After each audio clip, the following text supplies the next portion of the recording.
Okay, तो यह है आरबीआई गवर्नर साहब की तरफ से क्रेडिट पॉलिसी, और क्रेडिट पॉलिसी बिल्कुल उम्मीद के मुताबिक रही है, जहां आधा % की ब्याज दरों में बढ़ोतरी होती हुई दिख रही है।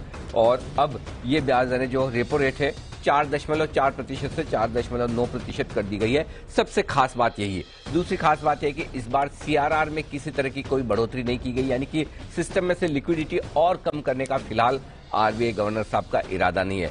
तीसरी खास बात है कि वित्त वर्ष 2023 जो इस 1 अप्रैल से हमने इस वित्त वर्ष की शुरुआत की है, अगले मार्च तक जो चलेगा, उसकी जीडीपी ग्रोथ में किसी तरह का कोई बदलाव नहीं, न तो साल भर में न तिमाही दर तिमाही में।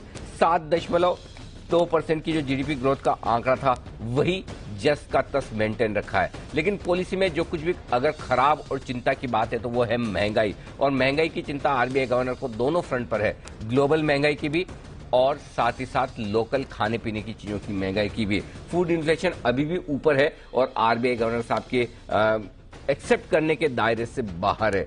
अनुमान 1% से बढ़ाया गया है। वित्त वर्ष 2023 के लिए पहले अनुमान था महंगाई का 5.7%, इसे बढ़ाकर 6.7% कर दिया गया, यानी कि 1% महंगाई बढ़ेगी और लगभग हर एक तिमाही में पहली से लेकर आखिरी तिमाही तक महंगाई दर बढ़ने के अनुमान हैं, और ये जो अनुमान है इन्हें बढ़ाया है। तो ये है अब तक की खास बातें। इसके अलावा रियल एस्टेट सेक्टर के लिए कुछ अच्छी खबर आती हुई दिख रही है, जहां पर ये कि अर्बन बैंक और ग्रामीण बैंक अपना जो होम लोन देते थे उसकी लिमिट को अब डबल कर पाएंगे, यानी कि दुगने होम लोन दे पाएंगे। और साथ ही जो ग्रामीण सहकारी बैंक है, कोऑपरेटिव बैंक है, जो गाँव में होते हैं, वो रेजिडेंशियल प्रोजेक्ट्स के लिए वो अब कमर्शियल लोन बिल्डर्स को दे पाएंगे। अगर गांव में घर बनने हैं, कोई बिल्डर्स वहां रेजिडेंशियल प्रोजेक्ट्स बना रहे हैं, तो वो कोऑपरेटिव बैंक से भी लोन ले पाएंगे। ये कुछ एक बड़ी बात है। साथ ही एक और इंटरेस्टिंग चीज है, यूपीआई के साथ क्रेडिट कार्ड्स को लिंक कर दिया गया है, तो अब क्रेडिट कार्ड्स का दायरा थोड़ा बढ़ता हुआ नजर आएगा।